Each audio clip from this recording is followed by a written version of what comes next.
This week I wanted to talk about the idea of the ownership of the world that you interact with. And I don't mean this in the sense of like, oh, I own this thing, I own this person. Like, no, obviously that's a completely broken mindset.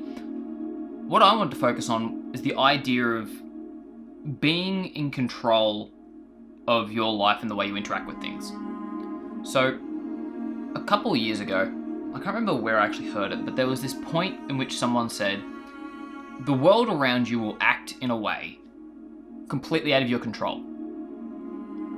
That said, you can also take actions to rework those out of control elements. And they said it much more eloquently than I just did. But the idea there was that, oh, okay, well, the extreme end of it is, oh, I got in a car crash, oh well. But you can still go, oh, okay, well, I got in a car, I went on this road, I could have been safer. And just taking the idea of going, my world is something that I can control. And being able to adapt your choices to make the most beneficial thing. Now, yes, there is a very slippery slope there that can lead to very dangerous things like, oh no, this person died, I could have done something better to do it, blah, blah, blah. That is an extreme level that I personally don't find myself at. But what I do find myself at is the aspect of going, I can change the world around me through my actions and my intentions and the way I react to things. It's very much like a stoicism sort of thing. I'm actually recently going back through the Meditations book by Marcus Aurelius, and that whole aspect of stoicism and understanding the world around you will happen, but what you can control is the way you react and act after the fact. And yet I find myself very rarely connecting with someone that has the same sort of mindset. And it might just be the people I spend time with and whatnot, but I find it so strange that people would rather blame things that are out of their control than to act on the things that are like within their control. And I've been told many times that I should kind of calm down and stop thinking in these sorts of ways, but I think it's because I think in those ways that I have been able to start creating a life that I really like and be able to delve into ways that I want to express myself going forward and I want to, I guess, design my future with. And again, it's not good or bad. It is the way I live my life, and if you want to judge me for it, you feel free to, but I'm not going to change it. And I just wonder how many times I actively have this mindset without thinking about it, and the choices that have come from it. Now, for me personally, I find that this has been one of the most beneficial things that has happened in probably a very long time for me. Just the idea that I no longer blame things out of my control. If there is a storm, I go, oh well, I could have gone yesterday, I could have gone tomorrow. And things like that, where obviously I do not control the weather, but I can control my mindset going, okay, here is this momentary lapse of like happiness. And in that, I can rework it so that that happiness can be shared in another day, or pursuit of some sort of passion. And I always wonder, what would have happened if I didn't have this mindset? Because to me, it may be a very linear, like black and white sort of thing that's wrong, but if I am not thinking in this mindset, I find myself struggling to, I guess, exist in a way that feels purposeful. I don't like the idea of relying on external aspects and then having that define what I'm doing. I'd much rather be able to take stand and then move forward that way. And bringing it into like my work and whatnot, there is this aspect of when it comes to like a professional level side of things, I've kind of shied away from this aspect. And I was having a conversation with a friend the other day, and they were mentioning that to them, I was one of the more successful people that had gone through school with them. And I had to stop because I didn't feel that way. I felt so far in my career, it's been very much like I'll just go with the wind sort of thing. Realizing that if I had this mindset when I was much younger, I could have been much further on.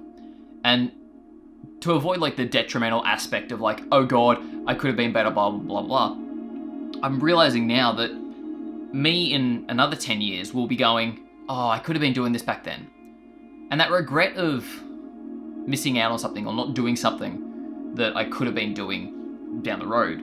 Like, I have a story of, in high school,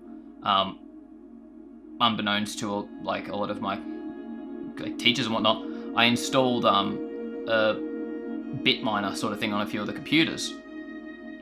And like, it wasn't anything huge. I had like 2 Bitcoin, right? And I had lost that at some point. And that still kind of haunts me this day. Like, nowadays, that's like, according to the most recent news, it's like, that's like $80,000 in US. Like, I could do a lot with that money. So things like that, and the idea of like regret definitely sits with me, which is why I love like sort of the stoicism mindset, because it moves me away from that regret of going, oh God, I wish I did that. Why didn't I do that? And going, in this moment, these things are happening to me, and I can react in a way that is both beneficial or detrimental to what I want from now. And just being able to go, okay, what would Kurt in 10 years want from me right now? What are the actions that I can take right now that I won't look back on and regret? The ones I'll look back and go, I'm glad I did that. Because I have those as well. I can look back to when I was going through high school and actually embracing the idea of just being weird, being creative. Like, I found a picture the other week of winning a Lego competition when I was, oh God, I want to say like 13 or 14. And moments like that where I'm like, that right there is the sort of person I want to be. I want to be the person that pursues the things that he loves and goes, here is an opportunity that I could be going at. For reference, I entered that competition like 3 or 4 times before I finally got through the finals. It was not oh God, like they think that like, other people are better than me, they don't think I'm good enough. I realized, no, well, I can continue trying and eventually I'll get through. And back then it probably wasn't that. I was just like, I want to win.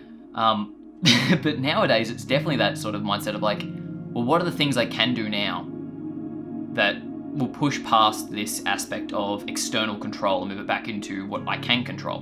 Be that my effort, be that the amount of work I put into a certain thing, be that the mindset I go into things with. And it's just an interesting sort of thing I've been thinking a lot more about recently because again, I am going through and rethinking kind of what I want to be doing with my life, as the past 2 videos have kind of shown you. So it'll be interesting to see the evolution of this going forward, because I've always had a thing where I like control in my life. I like to be able to figure out the different aspects that are within my control and then actually like monitor them going forward. And during this month off at the beginning of this year, I did a 180 and kind of fought against that idea. I fought against the idea of controlling every sort of like little aspect of my life. And that was definitely beneficial, because there were certain aspects that were very toxic that I was like trying to control like literally everything in my life. And I realize now that was a very, very bad sort of road to go down. But there is a healthy aspect to the idea of going, okay, here are the aspects that are in my control. Not trying to control the uncontrollable. I can't stop the storm from coming, but I can have an umbrella. And just small things like that, I think, is the way that I'm going to be going forward. Like, one of the reasons why I'm kind of recording these things is, yes, I want to have sort of like a visual and like audible diary of my thoughts during this time of kind of reworking who I am and whatnot. But at the same time, this is something that I can control. I can start to document these things so that future Kurt can go back and go, that's what I was thinking at that time. That was the struggles I was having. That's the sort of things that I guess other people could potentially learn from. And there definitely is something comforting for that, but also it's a motivation to go, well, I took that step, and now I can take the next step, and now I can take the next step. And it really is just acting within my control, because, as I've said before, I've tried to make videos many a times, and if you've seen them previously, you'd know they're not the best. And this sort of version, the reason I'm making these time lapses in the recording is because there is little to no effort outside of the actual making of the art to recording these and putting them together. I'm not doing insane editing. I'm not doing sort of like an insane amount of work. It's just me talking for 10 minutes or roundabout, and then putting it over a thing I was already making.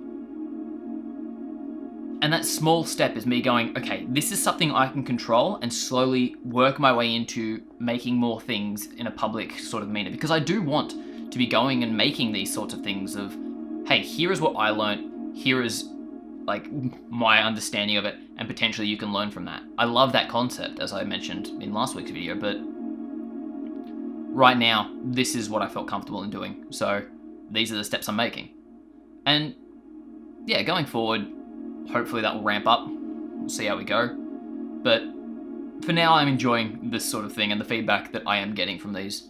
So again, if you do get something out of this, please feel free to reach out, because I love hearing how people are understanding what I am and how I can improve from it. So yeah, I'll leave you there. But once again, thank you for watching. And if you do have any ideas for either topics you want me to hear me talk about, or even just art you want me to make, reach out, because I'm always looking for those new ideas and whatnot. So I'll thank you for coming once again, and I will see you next time.